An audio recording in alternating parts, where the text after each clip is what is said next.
Where's the love? Where's the love? Is right here in the heart of the city. I'm Silas Grant, and I got my man with me. What's up, Joe? TL, what's up, man? What's up, man? I'm cooling, man. You all right? You all right, man? I'm all right. Yeah, man.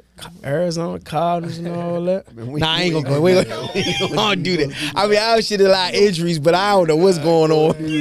But we gonna leave that alone, man. You know, rest in peace to the season for both of us, man. You know what I'm saying? We gonna leave that there, Joe. That's last. It's still a chance. See, I knew that was a set. It's still a chance. This is it? That felt wild trade. But anyway, we ain't gonna get.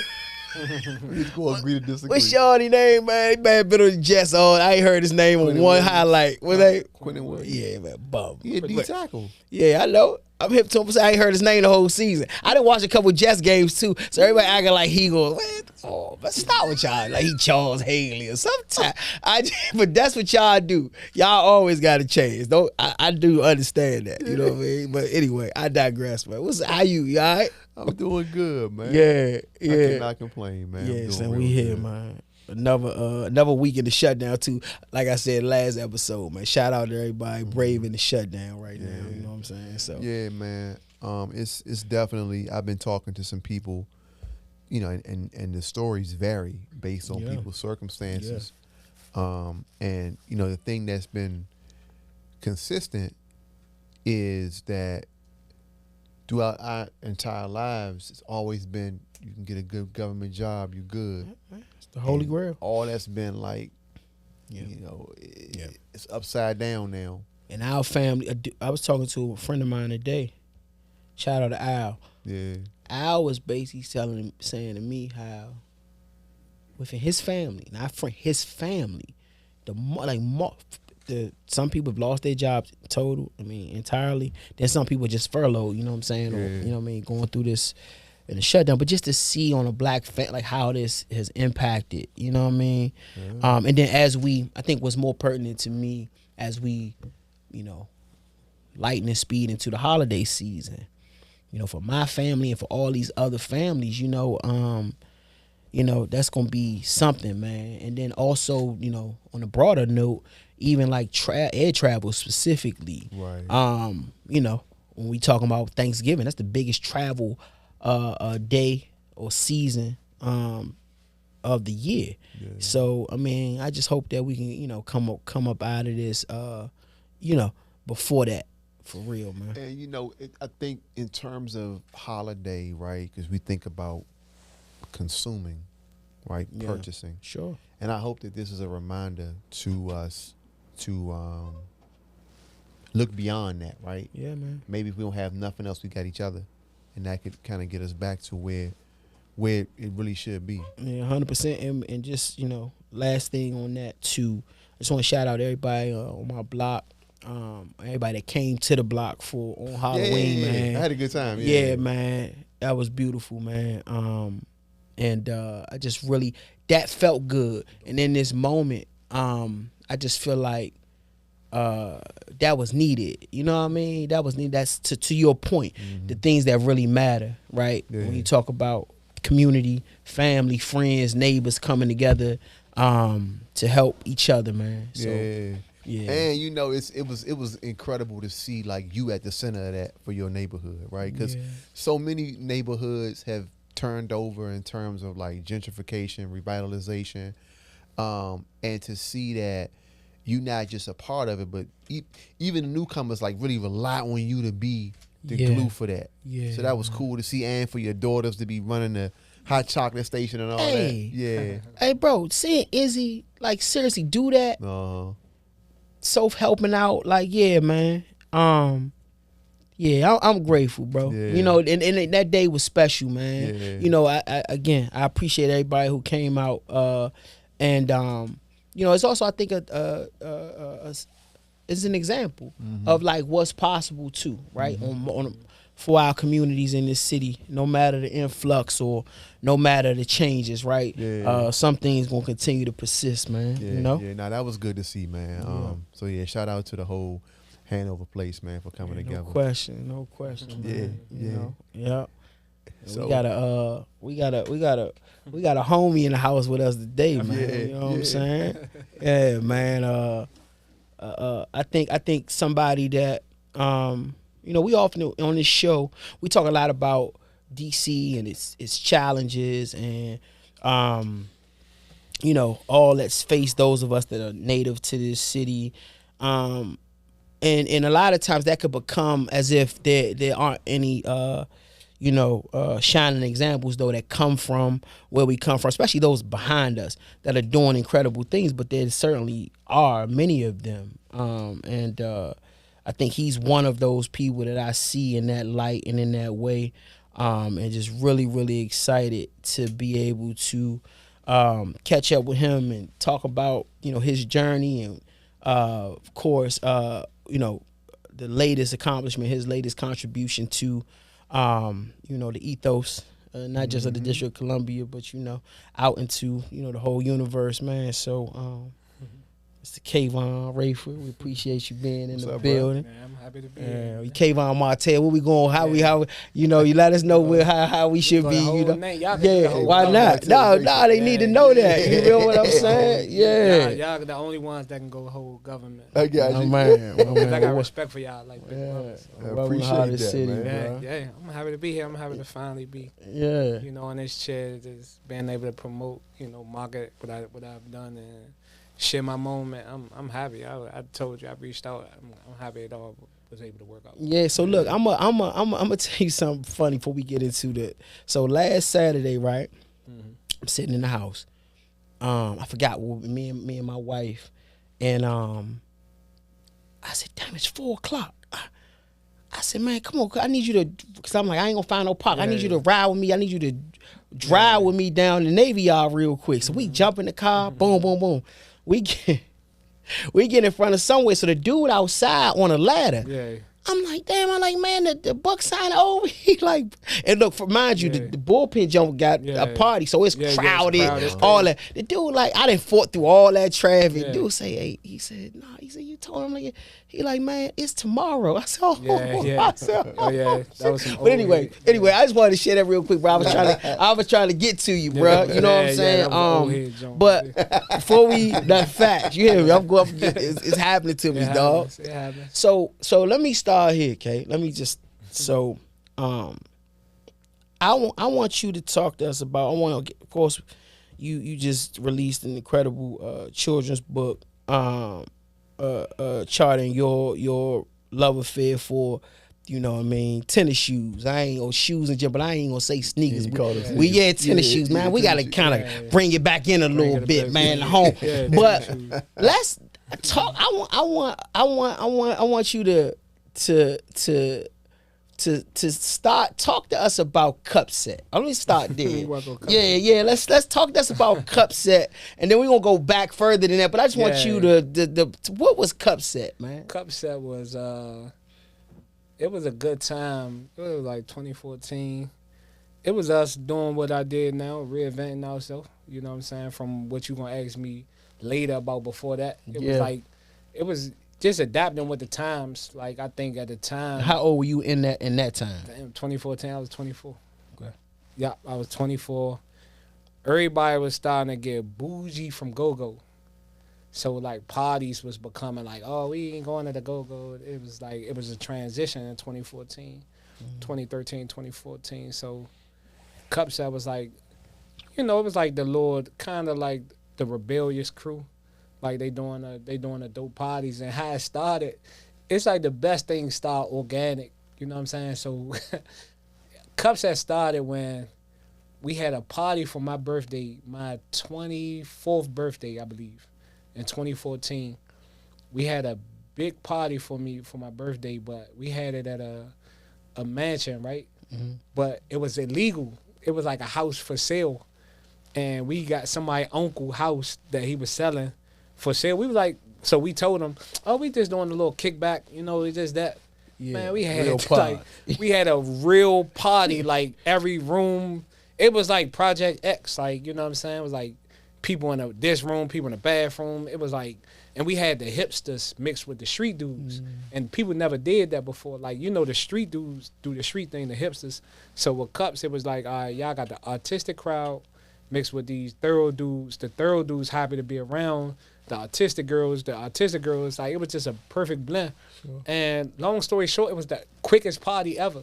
The party got shut down in an hour. Yeah. But it was a hell of an hour. Yeah, oh man. And it was like, you know what I'm saying? You know?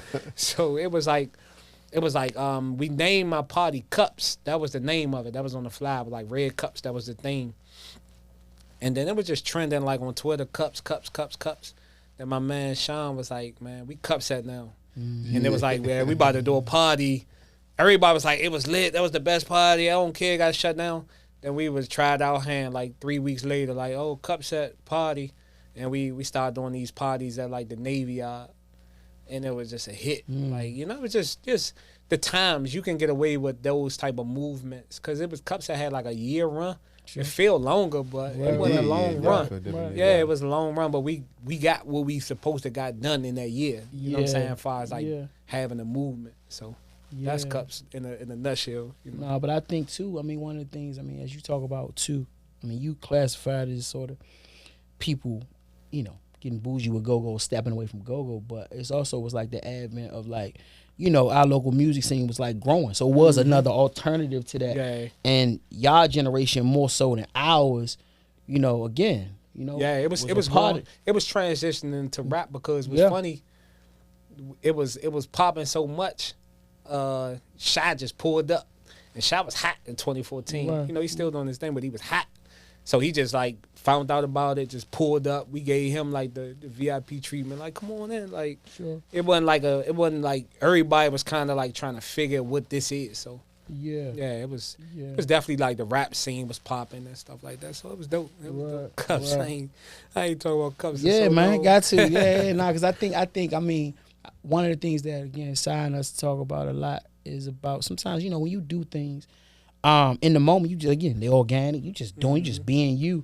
But you don't really know the impact of it. But then also, you don't know necessarily too the things that you are as an individual, gaining from that experience that you will utilize later. You know what I mean? So you know, I think it's some things that you did, rather from the marketing piece there to your notoriety, your connectivity with others, and that your all your other ventures may have benefited from. It did. That it did. You know what I'm saying? Yeah, but I ain't mean to rush to that. But I just think that's I don't want to really miss that because y'all got such an adult audience. Yeah. You know what I'm saying? But it's some wild stuff happening. Them cups. I'm changed, man. I'm a God-fearing man, grow. But it was some stuff, man. I ain't proud of. That's all right. Oh, good. So the question that's really been burning a hole in my mind in preparation for this conversation is that Tone alluded to the difference in generations, right? And the difference in eras.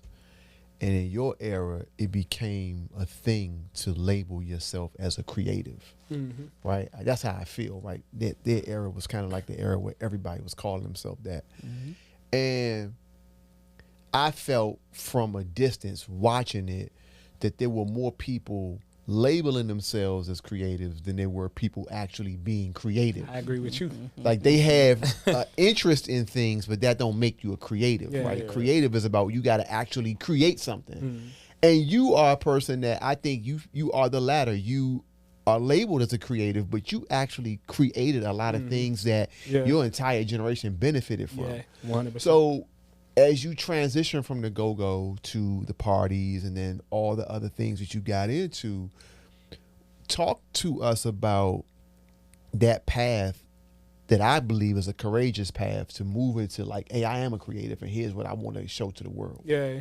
I think for real, to label yourself a creative, now you can be a creative person, but to say you are a creator, you gotta put out projects.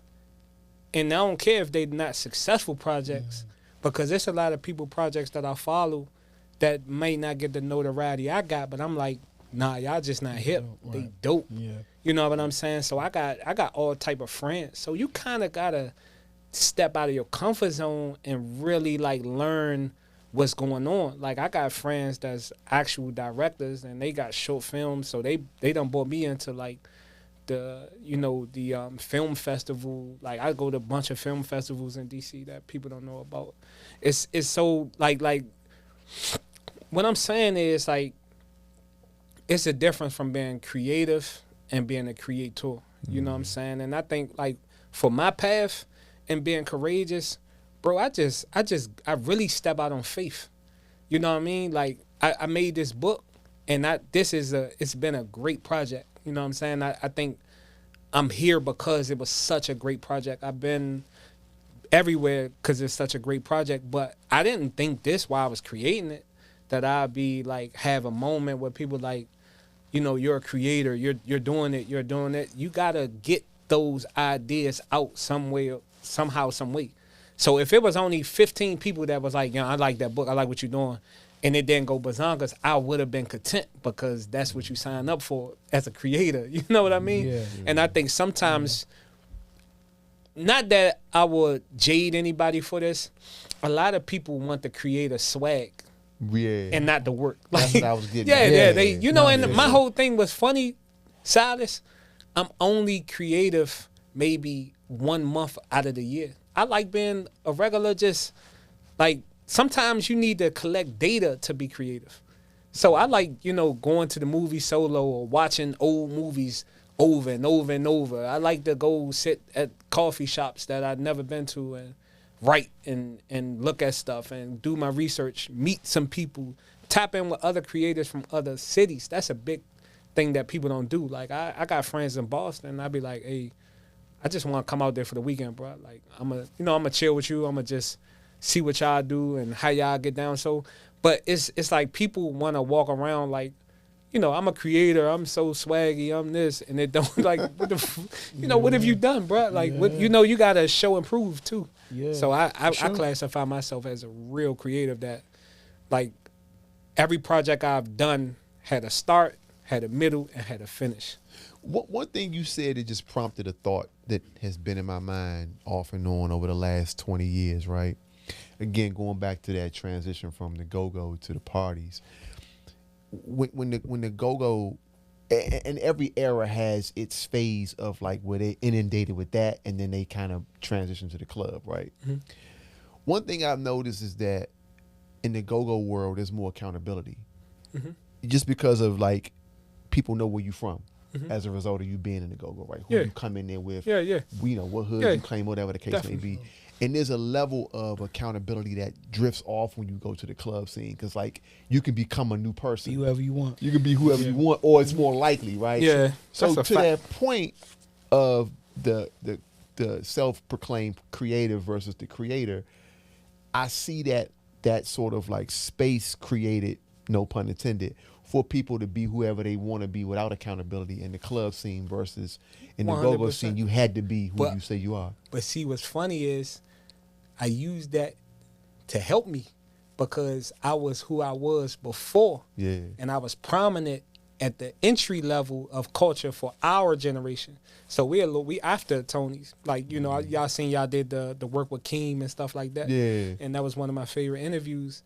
We were prominent in our time. Right. So it's like people know that. They like, he can tell you anything about this culture, and he's pivoted away to be dope also. You know what I'm saying? So it's like a lot of people that come and I don't, like I say, this is childish, but I know who was there and who wasn't. Right. You know what I'm saying? So when I come out with something, it's respected a little more, but just because it's like, nah, he was there from the beginning, and he done switched lanes and stuff like that. But you can't direct the movie you weren't a part of. Yeah, you man. Can't. There's a lot of that in DC. Yeah, man. You know, it's a lot of that. Yeah, like, for sure. You wasn't there, but you. That's young and old, but yeah. You was amongst it. And now I see the older guys too. You know, I get my firsthand knowledge from the real, and you know that. You know what I'm saying? You know the real. 100%. So it's like, man, you know, I just yeah. And to that point, I wanna let me ask you this though. Talk to us about another conversation that's often had about when we reflect on what it meant to grow up here, how you grew up here. I feel like a lot of creatives were stifled because of our culture, right? Like street culture was so dominant. Communities that we came from didn't, unless you were in a band, unless you were in a go-go band or whatever. A lot of times people creativity was stifled. Even if people pursued it, the streets kind of got a hold of them. So talk us a bit about when did you realize you had that creative energy and spirit, and how was it from a child, how was it cultivated, right? How did you hold on to that? Growing up Southwest, growing up down the court, you know what I'm saying? Like, how did you maintain that? You know how I maintained it? Since I was younger, I was different. But I was amongst like some of the realest stuff you can see. Like, I'm a Section 8 kid, you know what I'm saying? So what really helped me, like, with all this is that I got a really good memory. Like, I remember being 8 years old in Certain Quarters parking lot, like watching my cousins and them. And it was like, I remember conversations and stuff vividly. And I always been an observer. You feel what I'm saying? There was always something dope about street culture, but I just felt like my peers couldn't convey it in a way I could. You know what I'm saying? So to fast forward all that, being a kid from the hood, all these neighborhoods and stuff you bouncing from because you got family here, this, that, and the third. What I did that to use my advantage, I kept my memory sharp, and I was like, all right, I'm from the streets, my family from the streets, my cousins, everything about me is street, but I'm different because I can relate to people. The best thing that ever happened to me that made me become more of a creative, made me step out of my comfort zone, was going to Wilson. Wilson was like a breath of fresh air for a kid from Southwest. Right. You feel what I'm saying? Like, if we went to Dunbar, I always say if I went to Dunbar Eastern or something like that, I would have died. Yeah, I would have something would have happened tragically in my life, because I would have never got uptown and met the skateboard crew. Met the drama club dudes, met the Caucasian crowd, met the Asians, got a job down Georgetown. I became more like a cool kid versus a hood kid, but I still had a hood background. Sure, how could you so you know what I mean? Like, it was just like, all right, this is dude from Southwest, you know what I'm saying? He working down Georgetown, he down Georgetown all the time. I got friends, I done saved people from getting jumped on the train from my friends, like, people will be like, bro, I remember, man, they was about to jump us, man. They forget that, you know what I'm saying? So them acts of kindness got me accepted more and more trust. And, you know, I'm still a finesser from the street. So when I seen, like, the cool kids, the rich kids was trusting me, hey, bro, come on my house this weekend, this, that. I'm like, yeah, this is where I need to be. And a lot of my friends from Southwest and from other hoods, they were likable as me, but they didn't want to step out of their comfort zone. I was like, nah, I'm going up Nebraska Avenue. Yeah. Like, I'm about to go to my man house out of school. And that it put me with the cool kids. A lot of my homies went to Temple, and I started to see the art crowd as I got older. But the advantage that I had over them, they were creative and they was artistic, but they didn't have no street presence. Right. They was enamored with the streets, but they wasn't raised like that. So I was able to be like, all right, I know what the streets look like, but I'm learning what y'all look like, and now I put it together and finesse the whole situation. Understood. Understood. Yeah. So when you are going to Nebraska Avenue and Auburn Molly, all those different streets up that way, right? Like, what are you picking up on at that point that you putting in your back pocket? Like, okay, I got to keep this. I got to remember this. Like, now I'm taking these elements from this environment and developing my creative sort of muscle. Like, what are the first memories you have of being in that new environment and how that benefited you? I was learning their mannerisms. That was one thing, because most hood dudes, what they don't know is people don't like being around them because they so aggressive. You know what I'm saying? So what I learned from them was I got them comfortable because I can turn off my aggressiveness. I only felt like I had to be aggressive around aggressive people. You feel what I'm saying? So I learned, like, they got this laid back mannerisms, and it's like, man, all right, they already trying to figure me out. So I was like, man, they would do stuff like, okay, man, we're going to Rugby Cafe, man. And I'm like, all right, I'm coming. And then I started to lose my tense of being like, all right, they like get out of that like finessing mode of like, I just learned how to like be cool in a way, like set up plans, meet new people, meet the rugby, everybody that work at rugby. They was all like Georgetown kids. Yeah, and for people out there, rugby, that's a Ralph Lauren line. But that was the cool kid hangout spot. Yeah. You would have thought I worked at rugby. Used to be Houston's too. Yeah. Rest in peace to Houston. Well, my grill. Sorry. I ain't mean to take it. I'll go ahead and keep going. Man, but what's crazy, I used to go to rugby every day and hang out with the staff. I had friends. My man Andale worked at rugby. And now he's G Herbo manager. Oh, wow. You get what I'm saying? So I was like, I knew that they were going to be something. And I was like, man, this is where I need to be, because a lot of my friends and stuff, they was getting shot. Dudes was getting robbed. This, that. So I was like, man, I learned a lot about just their mannerisms of just being cool and less aggressive, and just like even fashion tips and, just really working the room. I learned that from them. Yeah. Was there somebody in your life? Because what I'm thinking about is you saw people and you said to yourself, they going somewhere. So you had enough self-value to say, I got to at least draft that energy to be able to go where I want to go. But I can imagine you're not the only kid who saw those kids was going somewhere. Yeah. But the other kids was like, maybe I don't feel like I'm enough. I don't think they felt like they were enough. They didn't want to step out of their comfort zone. Yeah. That's all it be. Yeah. You feel what I'm saying? Because I got so many homies that I love them dearly, but they're probably not where they want to be because they always was comfortable in their environment. One thing about DC, being a hood legend only take you but so far. Yeah. And they think that it's like nothing matters more than that. Yeah, like it's an insatiable desire. Being hood rich is such a thing, but the run is not long and nobody cares outside of your neighborhood. Yeah. And people think like, man, there's that, I know so many dudes that's popping around their way, but they can't make a call at somebody in LA, be like, hey, look, I'm about to come out there. I need some Laker tickets. Like, that's motion. Yeah, that's real.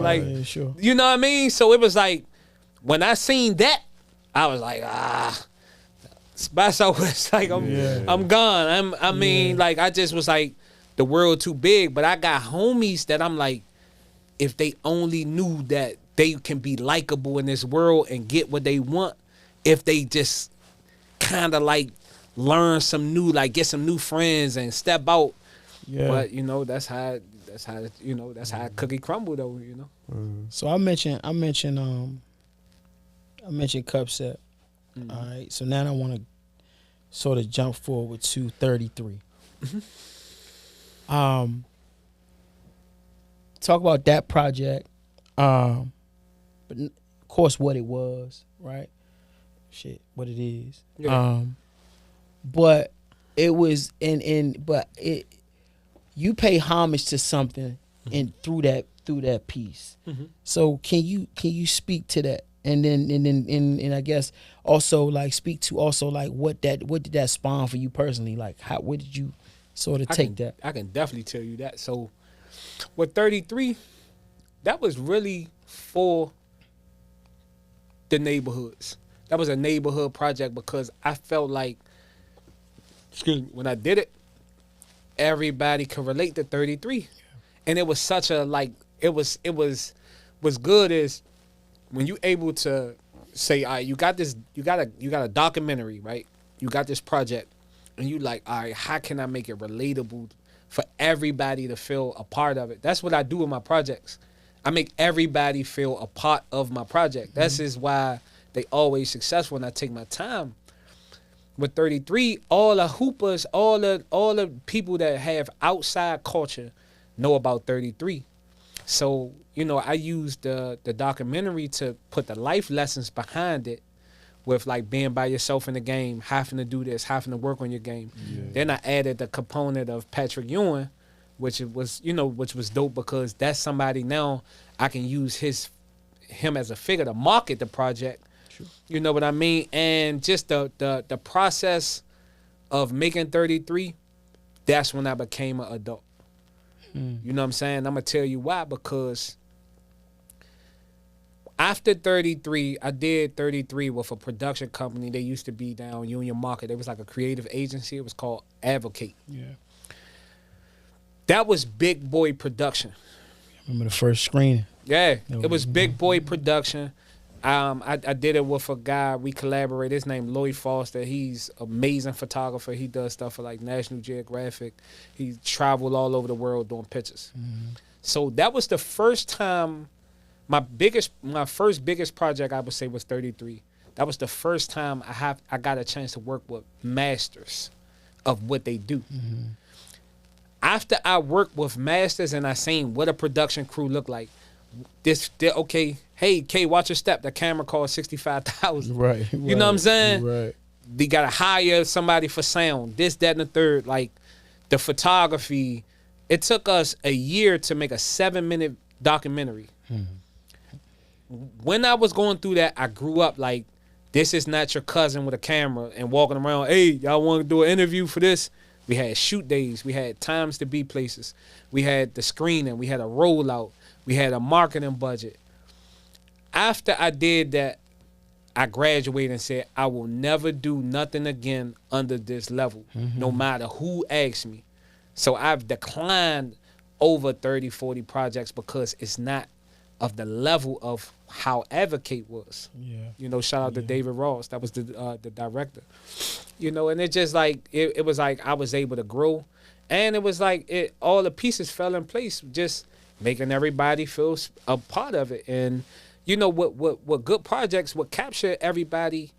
Your product can be great, but the rollout is important. And we had a really great rollout again. You know what I'm saying? So yeah, man. Yeah, 33 made me, it legitimized me. Like it was just like, all right, you can't go under this. We won awards at film festivals. We got a DCIFF award for best short film. Right. Stuff. Right. It won awards. It streamed in NPR. We had screenings in New York.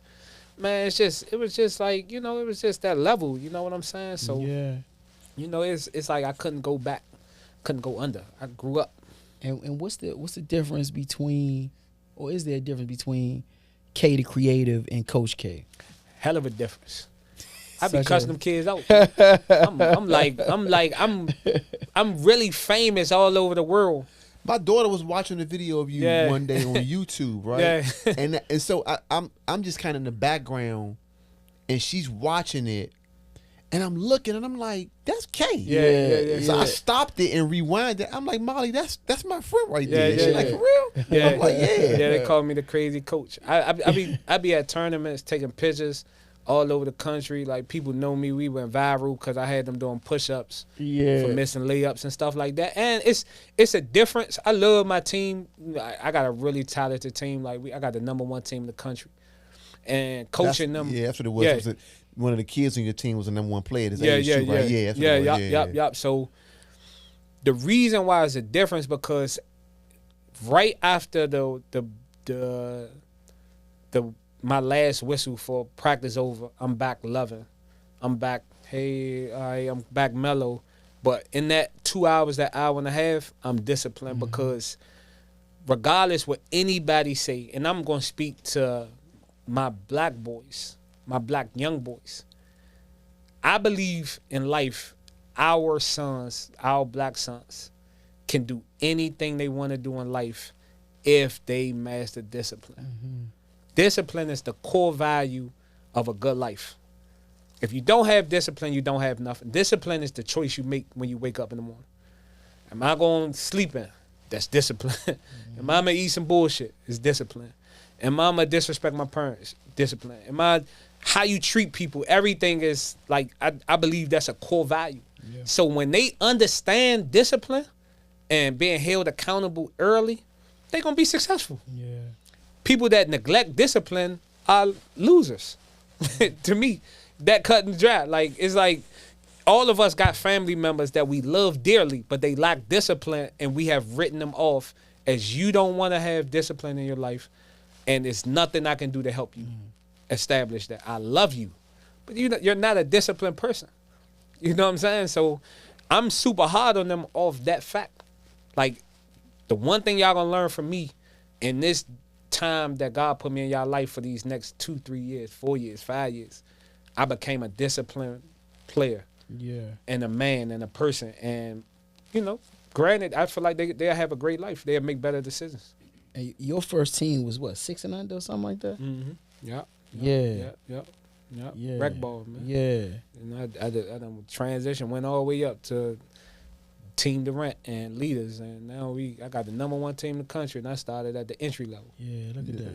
Yes. Yeah, that's all right. Mm-hmm. So along the lines of discipline, and then taking it back to the creative process for 33 as a documentary, on a personal note, for the last 5 days, I've had this thought in my mind: you have not because you ask not.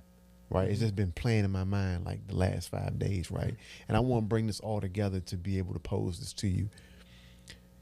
With discipline, you have to also discipline yourself to make the ask of what you want from the world. Mm-hmm. You are now in the situation where, as a young man, your first real feature production, you're in the situation where you got $70,000 cameras and all the things, right? You have to have a certain level of persuasion to tell somebody this is my vision, and to get someone who owns a $70,000 camera to take a chance on you, because I'm sure you probably ain't have a whole bunch of money at that time to pay for everything, right? So talk about, how do you, one, create the vision, two, relay it to other people, and then do it strong enough to get them to buy into what you want to do. They gotta know it. When it's that much money on the line and what you do, the one thing about it, man, and I'm being 100% real with y'all, I'm a simple man, but I'm a serious man. When I'm serious, I'm serious.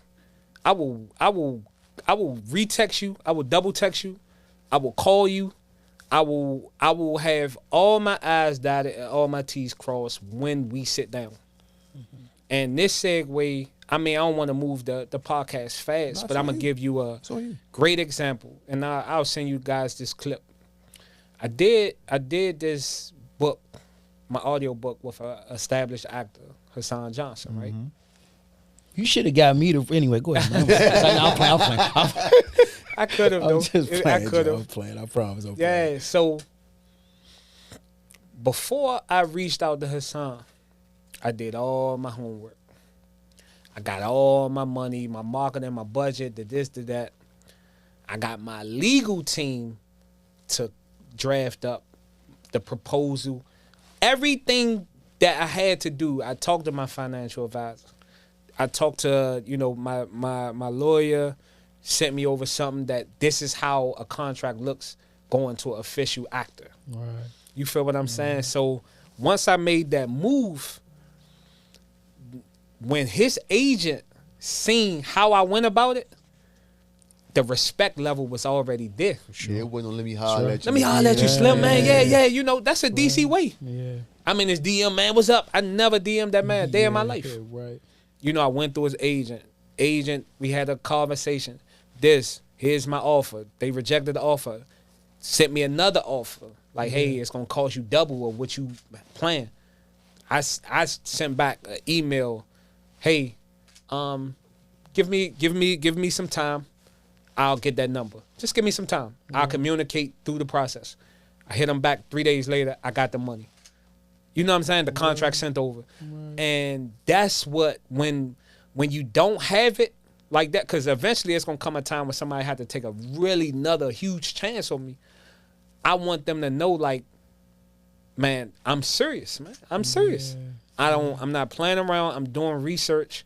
And when I got to unplug from the world to get this project done and to have everything ready for before I do anything, I am going to do everything that can go wrong.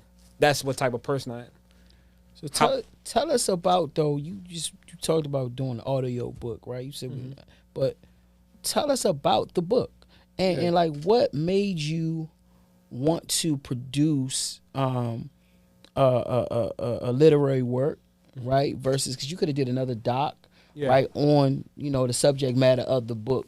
You know, but what made you feel like I want to make a children's book and do the audio book? And then I got a couple more questions. But yeah. So what's crazy when I decided to do the book, I put the framework of the book, like what would it be about? And what I honed in on, I said is, this generation is getting very good at introducing their kids to education, opposed to our parents. My mom, we never bonded through academics or through like, hey, let me read to you. Right. Let's do something fun math wise. That's not a shot to my mom, but that's just what our generation wasn't like that. So I said, man, I want to create a book that can be a bonding experience between a parent and their child. So my generation loved the book so much that they don't want to give it to their kids. Yeah. I'm like, that's selfish, bro. Yeah, how about that? Yeah. So what's funny, at the book signing, I signed so many damn books. People like, yeah, nah, make that out to me. They ain't going in this room. For my this my joint. I'm putting this on my coffee table. This mine. They don't know nothing about that. But what I did it for, I was like, look, this would be a dope conversation if you laying in bed with your son, your daughter, and you like, all right, see, these the Duncans. All right, you go through the whole story, and the story is like in first, like person. So I'm giving them my story of the shoe. You feel what I'm saying? But at the same time, I'm talking to the kid. So I'm saying stuff like, look, y'all, let me tell you about this shoe. Let me that. And that's how it was like, I just thought a kid, they want to look at stuff they're interested in. So I got little jokes framed into it. That's the tricky way of writing. So I got little jokes in it to make you laugh, make you think. Then it's like your child to be like, all right, what's the next shoe? What's the next one? And now you got a new favorite book. And now you, a parent, for that 30 minutes that you read my book, or 20 minutes, 25, you bonded with your kid. And that's all I wanted. Sure. It was, you know what I'm saying? It was a bonding experience. Man, you know what? I haven't had a chance to grab the book yet, right? Sold out. Sold out. We need to get we gotta get that reprint. Yeah. So I'm a door. I haven't even answered no DMs. I just right. I've been chilling, but I got a new. Yeah, you see, I came down there Saturday to get me. When I'm supposed to be there Sunday. I got a new drop. A new drop coming, and it's gonna be new marketing. So stuff like that. I saw on Instagram, man. I bust out laughing when I saw it, right? Because again, the book is about like a kid's relationship with shoes.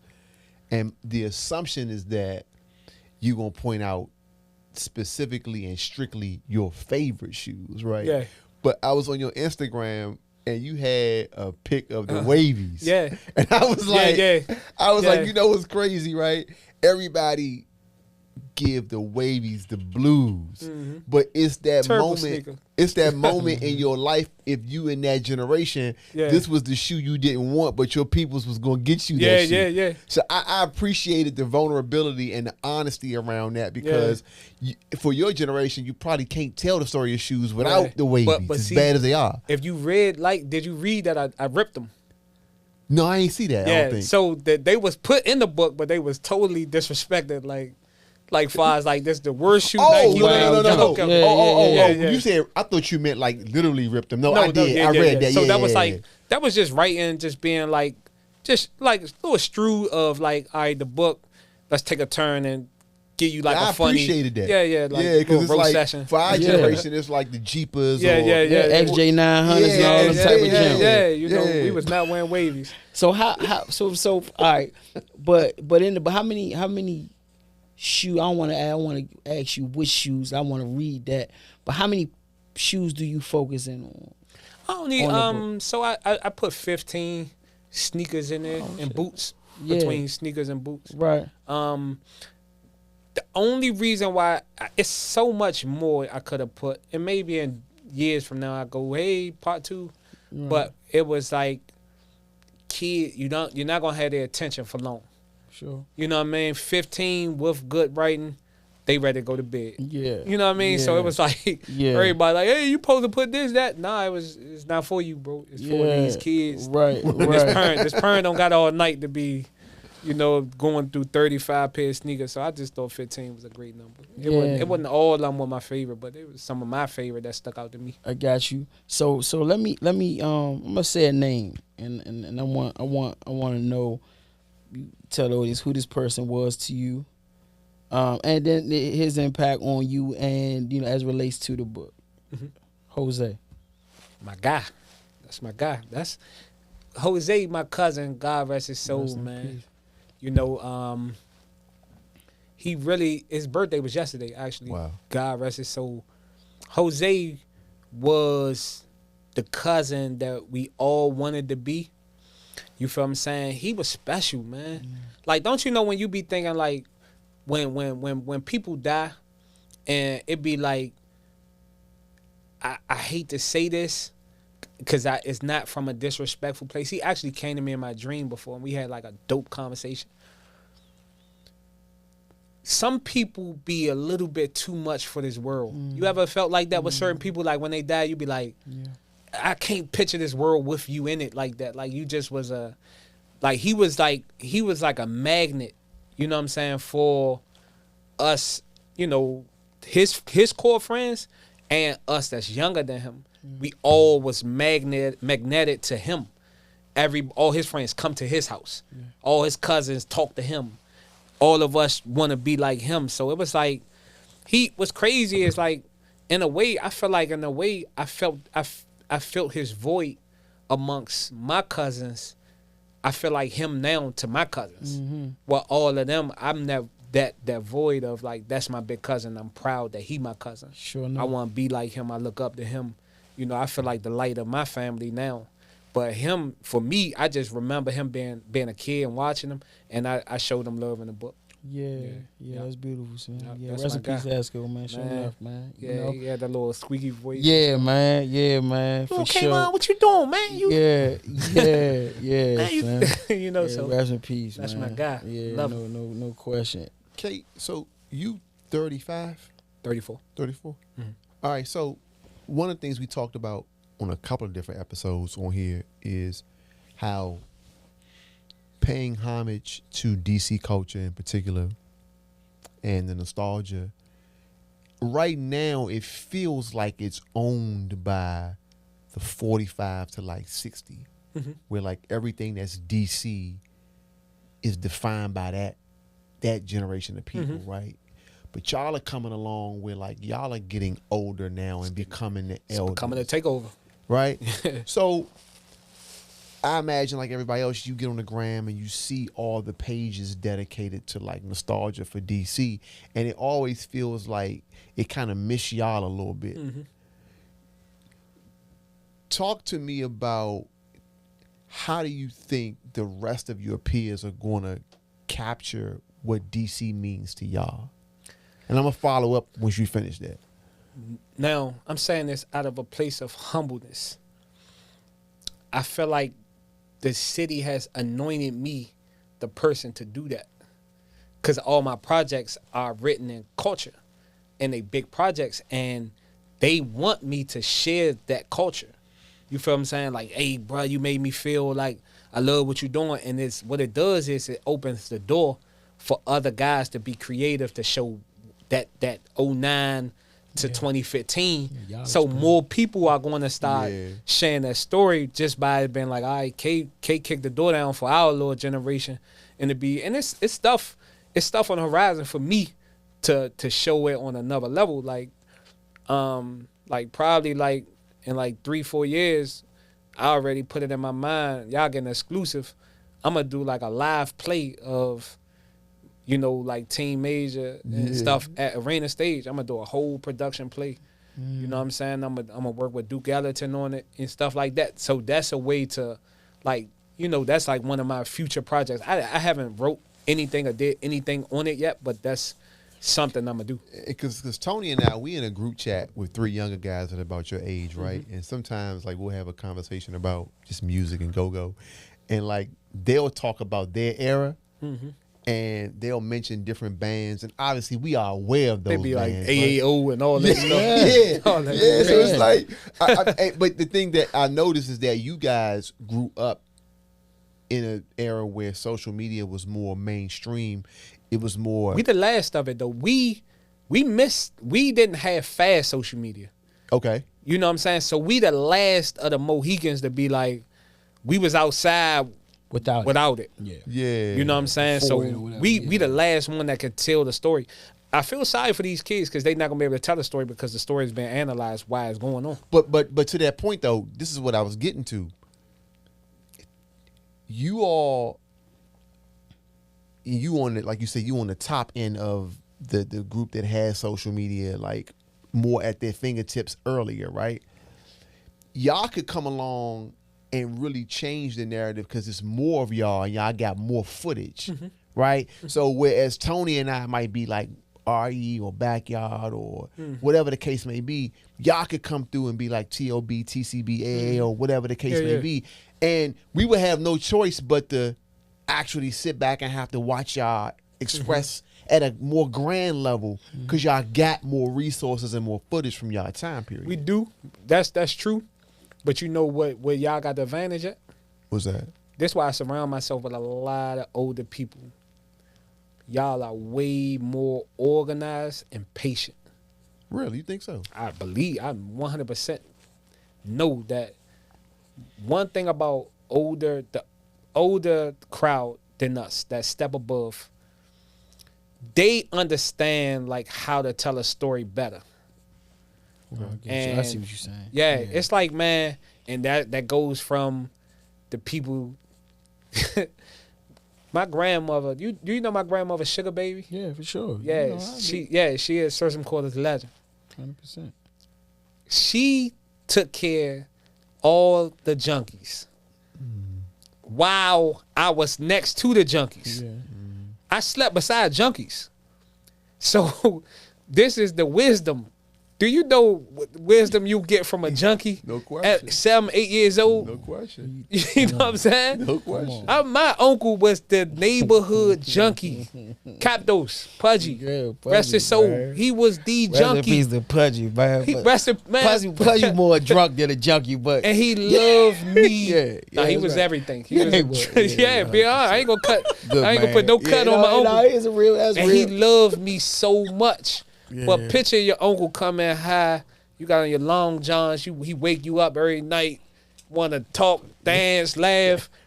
A lot of so with that old wisdom, a lot of this generation, they ain't see that. That's true. They ain't get that, and y'all got that from the 80s. That's true. You feel what I'm saying? So y'all are way better at telling stories and being organized. Y'all understand time too.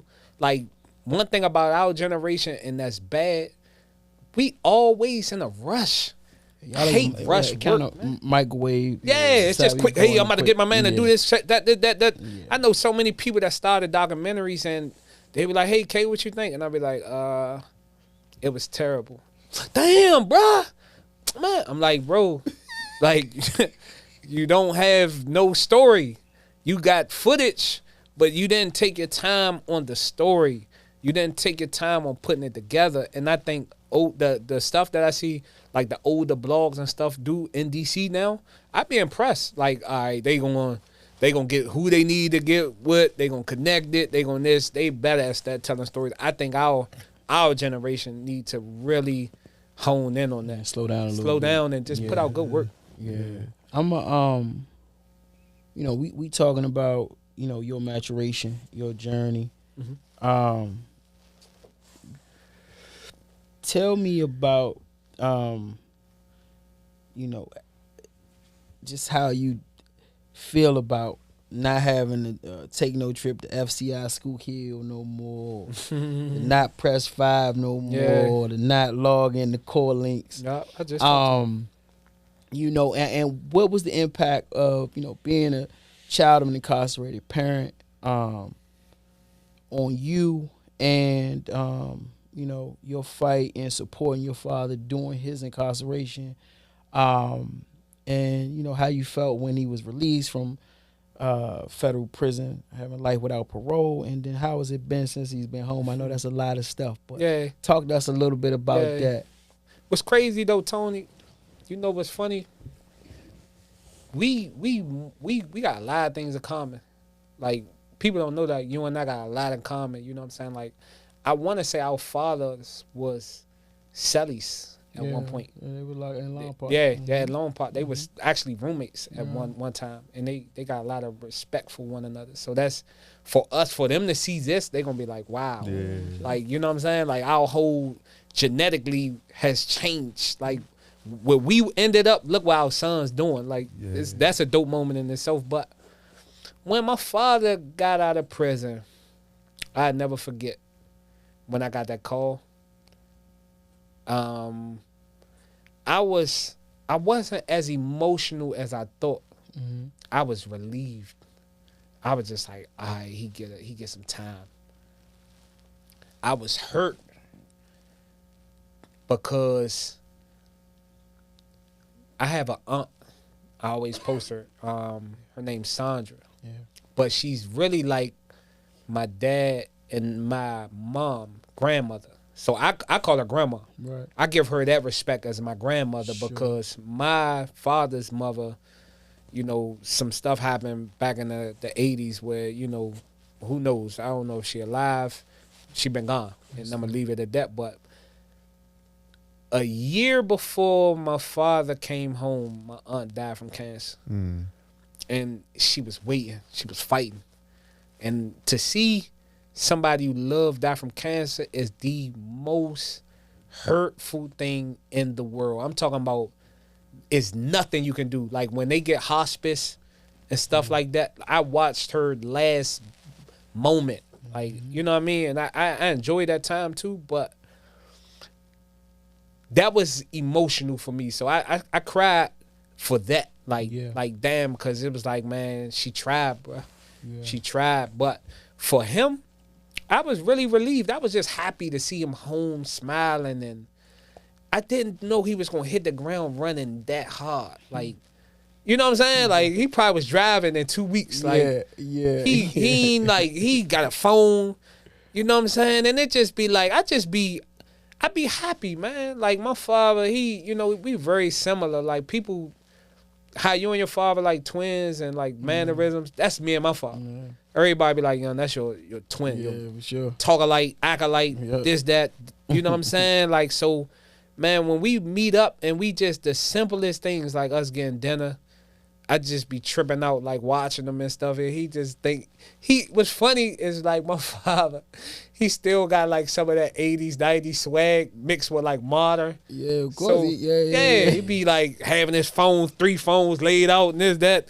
And he eating, you know, he doing this little thing and he just, he prodded down. He got all the I'm like, man, look at this man. Like, you look younger than me. Like, he's so full of life. And I'm happy, free, you know what I'm saying? Like, you know, taking those trips out Pennsylvania for all them years, and, you know, having one of the things that people don't understand with having a father incarcerated, an active father incarcerated, is we talk so much, but that 15 minutes not enough.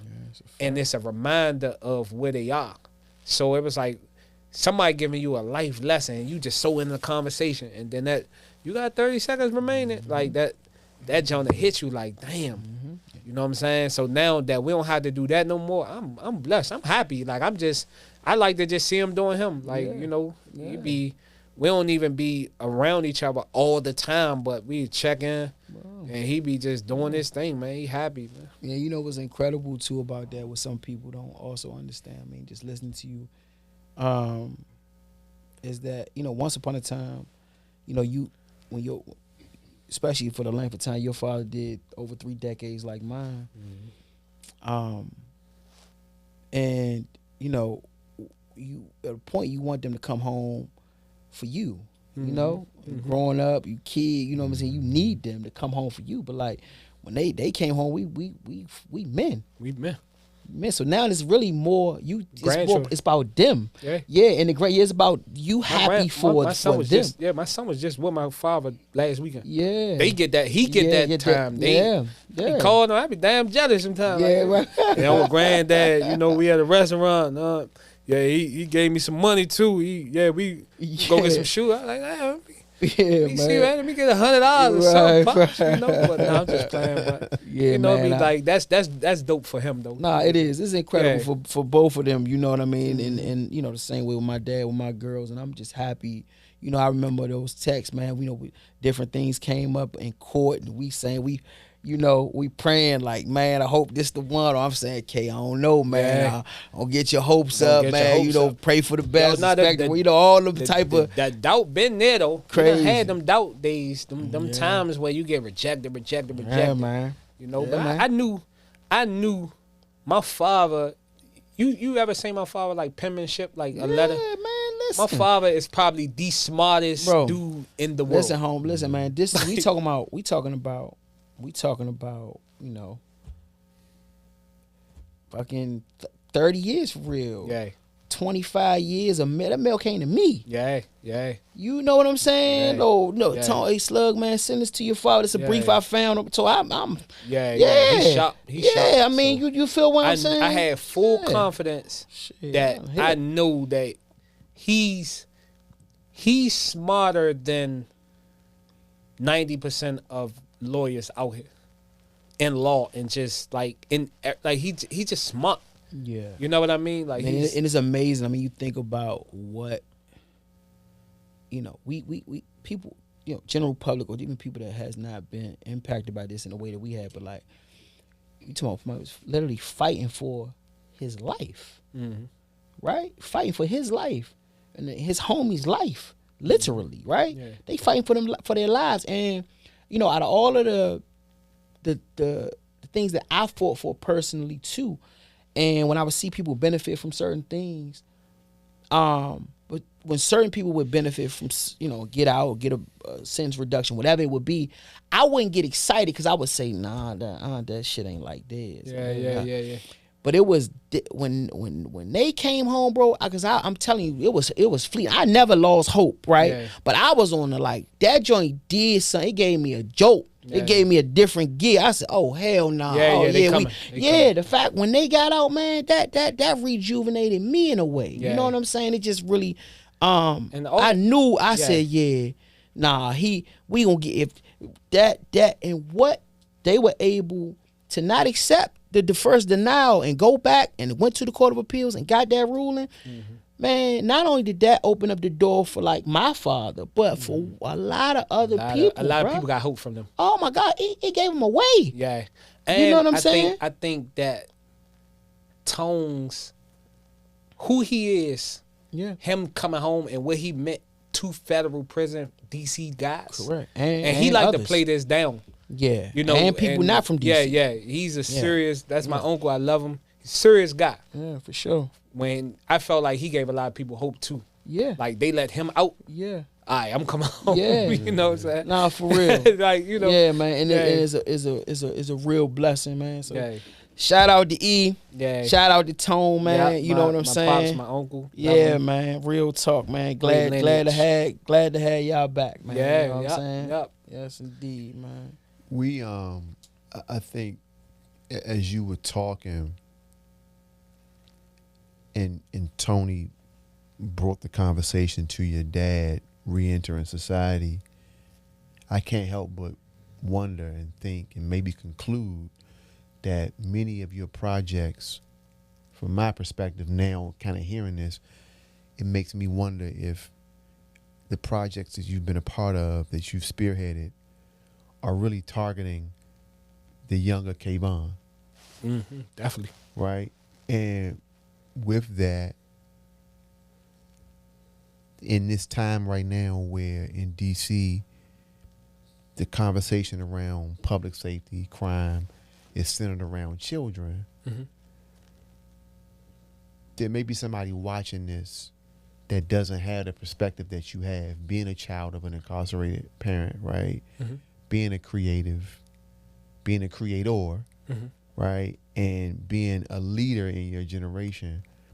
I just want to give this opportunity for you to be able to speak to what you think about the possibilities for our young people in D.C. and beyond, and like just your perspective on all that's going on. My perspective is that I believe it's going to get better. I believe more resources will come. I'm faithful of that. I'm also a believer that some things can't be changed, because when you analyze, I did a lot of community work. So I'm around a lot of dudes from the streets. I worked around them. I got relationships with dudes that's still in the streets. And it hurt me to say this. Some dudes are so too far gone. But I can only do my job in loving them and giving them support. But I know that some guys have to maybe be rehabilitated in a way. Where it's like, you know, it's some guys that I know, I'm like, man, I'd rather see you in prison than dead. And come home in 10 years, 8 years, a better person, and out this beef that you in, this war you in. You feel what I'm saying? And it's like, it's DC is so different that our neighborhoods are not what they used to be, because it's not as poverty driven. And let's talk about the good things too of young parents raising up like stand-up men and stand-up women to kind of like go into a direction of school, college. You seeing that more, but they don't analyze. We don't talk about the great success stories that parents are doing with the kids. Yeah, the whole house ain't on fire. Yeah, you know what I'm saying? The whole it's some kids that I mentor that look up to me from a creative standpoint, and they was just at my events all weekend. Like they was at my Grown and Sexy event, they was at my book signing, and they so hopeful that they can do this, and they can. Sure. You get what I'm saying? So it's a mixture. Things are not going to like be perfect. You're gonna have your violence. You're gonna have your this, but if the dent, I pray that the dent can just keep on decreasing. Like, and you know, maybe one day we'll get to a point where we'll rise above all of it. But it's you know, some kids and their situation and how their environment is such a big part of their life. It's gonna be bloodshed. It's gonna be some long sentences. It's gonna be some dudes. Like I seen you say this one time. I be saying like the rap dudes at war and that beef and stuff like that. And it'd be like, man, you know, some of those guys are like my little brothers, and I love them, but I would not be surprised when that conspiracy is announced to get all y'all off the streets. Now y'all in USP Big Sandy, and y'all gotta stick together. Then y'all come home 15 years later, and y'all doing piecework together. It's sad that they gotta go through that whole revolving door, but that's reality. Yeah. You know what I mean? So that's my stance on that. So, Okay, man, we thank you for dropping by, man, and talking to us, man, sitting with us. I'm sure you're going to have like 10 other projects where we're going to have to bring you back. But this is an incredible conversation, man. I really thank you for coming by. Yeah, man, that was dope. I was super excited to be, you know, on this platform, and I got a relationship with you, got a relationship with Tony, a lot of respect for you guys. And it's just, you know, it's like full circle moment, you know what I'm saying? And it's just like, man, I'm glad, you know, I'm here because now my audience, they can tap in and get to see the space in me, because I'm not a huge talker like that. I like to be kind of like behind the scenes and be behind my project. So with this project right here, it's been amazing to step out my comfort zone, and the people haven't allowed me to chill. Like, I be trying to chill, hide from the success, like, but it's like everywhere I go, I'm being like asked questions, pulled to the side, a lot of great energy from my peers. So now they can sit down, have a blast from the past, and I hope they enjoy the interview. And give us the official name of the book too, because we've been jumping around, but we ain't even ready to get the official name. So the official name is A Kid from D.C. and His Shoe Game. Yeah, that's it. Yeah. That was a fire title. Nah, I love that. And where can they find you or keep up with you and what you doing too? So you can find me on Kavon Martez on everything. Yeah. Twitter, Instagram, KavonMartez.com. The book is sold out. I sold an amazing amount of books in one weekend. I had a live reading at Busboys. We sold a lot of books there. I had it at Somewhere. So unfortunately, I'm sold out at the moment, but I'm ramping up to do the conclusion of my project, and I got this dope video I'm dropping. I'm doing a collab with somebody. It'll be on my website, and I'm gonna close out the project. Like, I believe a project gotta have a closing.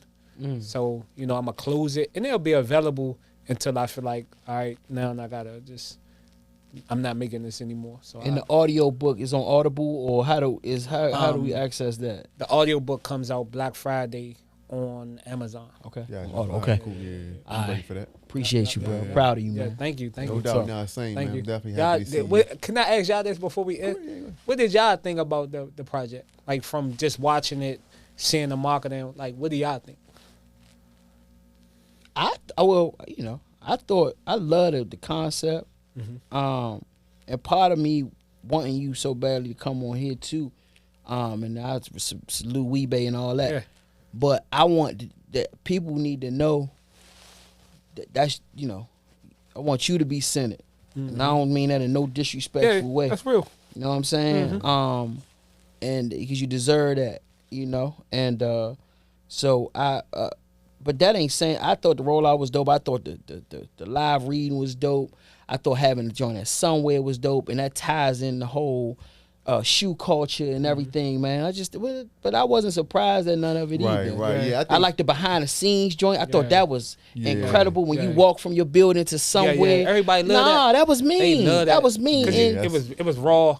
You got raw emotion from people, like just from your neighborhood. Kay, what's up? yeah, People plus pulling over. and one thing getting about hugs. Hassan that I respected, so when I swatched that though, was how clearly y'all got a relationship, but how interested he was. He was. You know what I'm saying? And just learning about like what your childhood was like and what growing up in his, you could just see his interest. Yeah. And that came across, and I thought that was phenomenal. I thought that was dope. To me, what I took away from it, the question I asked you earlier about who's going to take the mantle for your generation to describe the legacy of DC from your perspective, I feel like this is another notch under your belt of being able to do that very well, right? Because shoe culture is global, but nobody does shoe culture like DC, right? Nobody. But I think it was important for you to do it the way that you've done it, because it's not just reflecting, it's passing it on to the kids.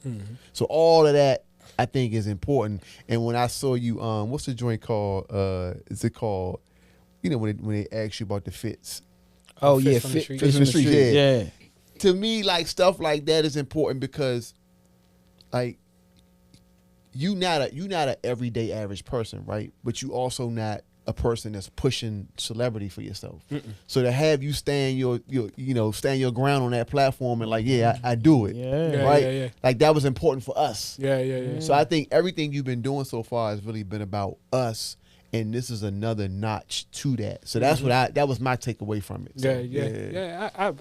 I ain't lying to y'all, man. My life been a blur since I dropped this book. Like, I know that I did something special, and I'm normally like I said, the person that hide from my success and be like, oh, I'm be humble. This one I can't hide from, like the way it made people feel and stuff like that. It's been dope, man. It's been like just like been on like a natural high, man. People been DMing me. People be seeing me in the grocery store. People see me in the gym, and come up talk to me. Hey, I seen you on such and such. Like, it just been. It's been like just some newfound like just love and respect. It ain't just you ain't just tell your story. You told our story, dog. That's it. That's Yeah. Appreciate it. Yeah, it was a lot of respect. And you gotta have broad shoulders to do that. Yes, right. Because we're so critical. That's right. You get one thing wrong, people on your back about it, and your Yeah. projects are never the kind where somebody is that critical to the point where they feel like they can discredit it. Yeah. You got a certain level of taste and class with it. Yeah. people Because get it. it's about making everybody feel a part of it. And I don't want to, because we trying to wrap it up. But even with 33, right? Like, most people play 21 Yeah. across the country. Like, my cousins in South Carolina, North Carolina, Yeah. like, they ain't know what 33 was. Yeah. So like, you also exposing some uniqueness that is just all DC. Yeah. That's what it was about, man. So I'd probably be back on here like 3 years from now, I'm gonna take my time. We'll be here. I'm going to Africa the whole month of March. Okay. I'm gonna take a camera out there. I'm gonna do like my own documentary, like a handheld documentary.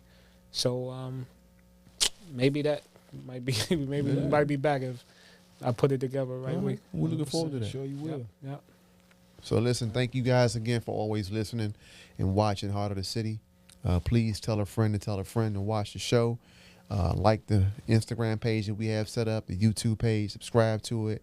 And until next time, take care. Peace and love. Peace and love. Peace.